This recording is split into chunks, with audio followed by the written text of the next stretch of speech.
بسبوسة بالقشطة وعجينة الكنافة. هذا الميكس خلاها من أطيب الحلويات اللي ممكن تجربوها.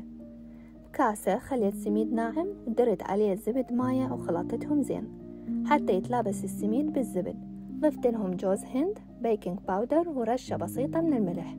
خليت بيضتين، علبة قشطة وعسل، وإذا تفضلون الشكر براحتكم. حطيت مي زهر بس نسيت أصوره. وآخر شي ضفت الحليب وخلطتهم. تبسي مدهون بالراشي صبيت الخليط. شويتها بالفرن مدة 40 دقيقة تقريبا على درجة حرارة 375 فهرنهايت. والقشطة نزلت لكم طريقتها بالفيديو السابق، بس ضفت لها جبنة كريمي وشوية عسل. لتحضر طبقة الكنافة مواعد زبد وخليت لعجينة الكنافة، وبس صار لونها ذهبي طفيتها. البسبوسة ورا ما بردت خليت لها طبقة القشطة، طبقة الكنافة، وزينتها بالفستق. وأنا اكتفيت بحالات البسبوسة والقشطة، بس إذا تريدون ديروا لها شيرة أو عسل. وبس بالعافية.